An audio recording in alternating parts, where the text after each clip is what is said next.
Myself Azan Ahmed and I am a second year medical student at Khyber Medical College Peshawar और the purpose of making today's video is to guide those जिन्होंने FSC के दौरान या फिर matric के दौरान MD cat की तैयारी करनी है।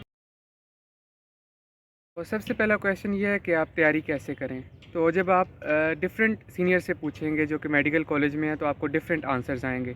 कुछ लोग कहेंगे सिर्फ सेल्फ स्टडी करो, कुछ लोग कहेंगे सिर्फ एकेडमी जाओ और कुछ लोग कहेंगे कि ये वाली बुक्स फॉलो कर लो, कुछ कहेंगे ये वाली बुक्स फॉलो ना करो। तो वन थिंग ज़रूरी नहीं है कि हर एक बंदे की अप्रोच आप पर अप्लाई हो। लाइक हर एक बंदे का वे ऑफ स्टडी डिफरेंट होता है। लाइक कुछ लोग जो है घर पे सही से पढ़ सकते हैं, कुछ लोग अकेडमीज़ में सही से पढ़ सकते हैं, कुछ लोग पर्टिकुलर बुक्स होती हैं उनसे वो कॉन्सेप्ट अच्छा गेन कर सकते हैं, कुछ लोग क्रैमिंग अच्छी जिनकी होती है, रट्टा अच्छा होता है तो वो दूसरी तरह के MCQs करके उनसे मार्क्स निकाल लेते हैं। तो हर एक का मेथडोलॉजी ऑफ लर्निंग वो डिफरेंट होता है। तो आप सुने हर एक को और वो चीज़ अपने ऊपर अप्लाई करें जिसमें आप खुद like you can do it well. पहले हम मेट्रिकुलेशन की तरफ आते हैं। फॉर एग्जांपल आप मैट्रिक में हैं और आपका एक एम है कि आपने मेडिकल कॉलेज में जाना है, तो आपको क्या करना चाहिए। तो अगर मैं आपको अपने पर्सनल एक्सपीरियंस से बताऊं तो जब आप मैट्रिक में होते हैं तो आपका कोर्स लिमिटेड होता है और उसके परसेंटेज मार्क्स भी कम होता है। फॉर एग्जांपल 10% मार्क्स इंक्लूडेड होते हैं टोटल एग्रीगेट में। तो मैट्रिक में आपको कोशिश करनी चाहिए कि आप एक्स्ट्रा बुक्स जो हैं उनको पढ़ें। फॉर एग्जांपल अगर आप 9th-10th दे रहे हैं तो आप ओ लेवल्स की बुक्स लाजमी पढ़ें। मैंने अपने 8th क्लास में ओ लेवल्स की बुक्स पढ़ी थी। कंसर्न नहीं था ओ लेवल्स के साथ, but still I used to read O levels books और उसकी वजह से मुझे काफ़ी कॉन्सेप्ट्स मिले थे, मेरे काफ़ी चीज़ें जो हैं इन्हेंस हुई थी। तो अगर आप 9th-10th में हैं तो फर्स्ट स्टेप आपके लिए ये एक्स्ट्रा बुक्स हैं जो कि आपके सब्जेक्ट रिलेटेड हैं। फॉर एग्जांपल ओ लेवल्स की केमिस्ट्री है, बायोलॉजी है, फ़िज़िक्स है, वो कर लें। मैथ्स को ना करें आप ओ लेवल्स की, बिकॉज़ वो आपके साथ रिलेटेड नहीं है। तो ये चीज़ करनी चाहिए। दूसरी चीज़ कैलकुलेशंस की प्रैक्टिस। कैलकुलेशंस की प्रैक्टिस आप 9th-10th क्लास से ही शुरू कर दें। फॉर एग्जांपल आप कैलकुलेटर के बगैर बेसिक आपको कैलकुलेशंस करनी आती हों, ये ना हो आप 2+2 के लिए भी कैलकुलेटर उठा रहे हों। 9th-10th का टाइम जो होता है वो आपका क्रैम करने का होता है। इसी तरीके से first year second year 9th-10th की एक्सटेंशन होती है, उसमें आपको जितनी ज़्यादा चीज़ें याद हो सकती हैं आप याद करें। डेफिनेशंस याद करें, मैथमेटिकल फॉर्म्स याद करें, फार्मूलाज याद करें, यूनिट्स याद करें, ये सारी चीज़ें। उसके अलावा बायोलॉजी में कॉन्सेप्ट्स हैं, इंपॉर्टेंट कॉन्सेप्ट्स को याद करें। केमिस्ट्री में चीज़ें होती हैं, छोटे छोटे फार्मूलाज लोगों को नहीं आ रहे होते, मोलर मैथ्स नहीं आ रहे होते, ये सारी चीज़ें आपने FSC के दौरान करनी है। और बुक नॉलेज जो है उसको आप घोल के पी लेना है आपने। ये आपका काम है FSC के अंदर। FSC में एकेडमी ज्वाइन करनी चाहिए कि नहीं करनी चाहिए। मैं आपको अपनी पर्सनल बात बताऊं तो मैंने एकेडमी बिल्कुल भी ज्वाइन नहीं की थी और उसकी रीज़न ये थी कि मेरी स्कूलिंग जो थी वो रेगुलर थी और I had no problems with my teachers. तो मैं इस बात पर पहले बड़ा रिजेक्ट था कि हमें एकेडमी ज्वाइन करनी ही नहीं चाहिए FSC के दौरान। लेकिन but once I came to the college I have met different people और उनसे मुझे पता चला है कि उनके कॉलेज में टीचर्स अच्छे नहीं होते थे या उनको समझ नहीं आ रही होती थी। इन दैट केस आप एकेडमी ज्वाइन कर सकते हैं। लेकिन if you are a regular student और आपके टीचर्स की आपको स्कूल में कॉलेज में समझ आ रही है और अगर कुछ नहीं भी आ रही तो आप क्वेश्चंस करें उनसे या आप यूट्यूब पर देख लें।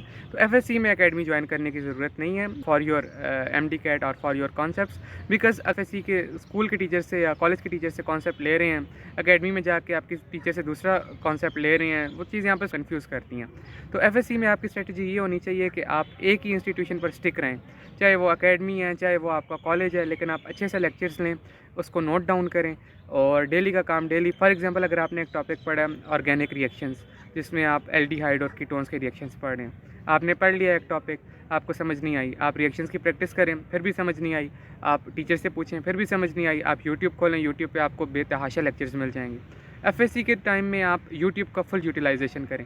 जो कॉन्सेप्ट समझ नहीं आता हर चीज़ की वीडियो यूट्यूब पर अवेलेबल होती है, टॉपिक को रेंडमली सर्च करें और आपको जो है आपकी डिज़ायर्ड वीडियो मिल जाएगी, उसको देखें और अपना कॉन्सेप्ट क्लियर करें और डेली का काम daily. One thing I want to tell you to do in FSC number 1 is regularity. Regularity बहुत इंपॉर्टेंट है, चाहे आप कॉलेज जा रहे हैं, चाहे आप किसी एकेडमी में जा रहे हैं या आप सेल्फ स्टडी कर रहे हैं, आप जो भी कर रहे हैं आपको रेगुलर होना है। कभी आपने कोई छुट्टी नहीं करनी, खासकर FSC में, बिकॉज FSC में चीज़ें डबल हो जाती हैं। मैट्रिक में लेवल पे आपकी बहुत शॉर्ट सी चीज़ें होती हैं, लेकिन FSC पर आप FSC में जब आप आते हैं तो आपका कोर्स ज़्यादा हो जाता है, हर रोज़ नया टॉपिक होता है और रिविजन्स का भी इतना टाइम आपको नहीं मिलता। तो हर रोज़ आप नई चीज़ सीख रहे होते हैं और वो आपका फ़र्स्ट टाइम होता है बहुत सारी चीज़ों का। तो अगर इस टाइम में आप रेगुलर नहीं होंगे तो आपका एक टॉपिक बीच में से छूट जाएगा, फिर अगले दिन आप आएंगे आपको पिछला टॉपिक समझ नहीं आएगा और वो सारी चीज़ें आपस में इंटरलिंक्ड होती हैं, तो इनडायरेक्टली आपको बहुत ज़्यादा लॉस होगा इस चीज़ का। तो एफएससी में आपने कोशिश करनी है कि आप एक रेगुलर स्टूडेंट बने। रेगुलर स्टूडेंट होना आपको एक बहुत बड़ा एज देता है, बहुत ज़्यादा प्लस पॉइंट देता है कि आपने हर चीज़ पढ़ी हुई होती है। ठीक हो गया।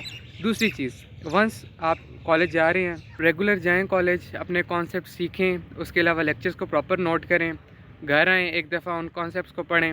और अगर वो कुछ लोग ज़्यादा कॉन्शियस हैं तो उनको चाहिए कि वो एक बुक रख लें अपने पास एमसीक्यूज़ प्रैक्टिस के लिए एफएससी के दौरान, और जो टॉपिक वो डेली करती हैं 1 घंटा दें, 2 घंटा दें, वो डेली उस बुक से एमसीक्यूज़ प्रैक्टिस करें, ताकि आपको जो भी आप चीज़ पढ़ रहे हैं आपको एक रफ़ आइडिया हो जाए कि इसमें से एमसीक्यूज़ किस तरह आते हैं और किस तरह हो सकते हैं। तो ये चीज़ आपको लाजमी करनी है। तो अब सेकंड ईयर में है और जिनका फर्स्ट ईयर में अच्छा कॉन्सेप्ट नहीं था, तो उनको चाहिए कि सेकंड ईयर की क्लासेस रेगुलर लें, क्योंकि सेकंड ईयर में काफ़ी चीज़ें कॉम्प्लिकेटेड हैं। फिज़िक्स भी थोड़ी सी मुश्किल है, बायोलॉजी भी ह्यूमन बायोलॉजी से रिलेटेड है, उसके अलावा केमिस्ट्री में भी ऑर्गेनिक रिएक्शन है। तो सेकंड ईयर थोड़ी सी हायर लेवल की है। तो सेकंड ईयर को आपने रेगुलरली साथ साथ करना है। उसके अलावा आप अपने टाइम में से थोड़ा सा टाइम फर्स्ट ईयर के लिए निकालें। For example physics, chemistry, bio है, सब में से एक एक चैप्टर आप एक एक घंटे में आप कर सकते हैं, तो 3 घंटे में आप कर सकते हैं। थोड़ा थोड़ा आप फर्स्ट ईयर को साथ लेकर चलें, लेकिन मोस्टली आपका फोकस सेकंड ईयर पर होना चाहिए।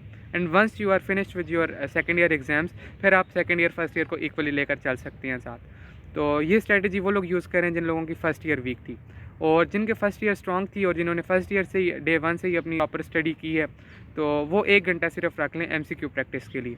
जब आप सेकंड ईयर में हैं तो आप 1 घंटा सेकंड ईयर में एमसीक्यू प्रैक्टिस के लिए रख लें, जो कि आप सेकंड ईयर के एमसीक्यूज़ करेंगे, और 1 घंटा आप रख लें जिसमें आप फर्स्ट ईयर के एमसीक्यूज़ करेंगे। उसके अलावा जितना भी टाइम है आपने फोकस अपने एफएससी मार्क्स पर, क्योंकि एफएससी मार्क्स आपके एग्रीगेट का 40% बनाते हैं। तो ये ना हो कि आप एमसीक्यू प्रैक्टिस की वजह से आप अपने जो मेजर मार्क्स हैं, जो कि आपका 40% एग्रीगेट है, जिसकी वजह से सारा मेरिट आगे पीछे होता है, आप उसको लूज़ कर दें। उसको लूज़ नहीं करना बिल्कुल भी। एफएससी की अपनी इंपॉर्टेंस है और उस इंपॉर्टेंस को माइंड में रखते हुए काम करना है।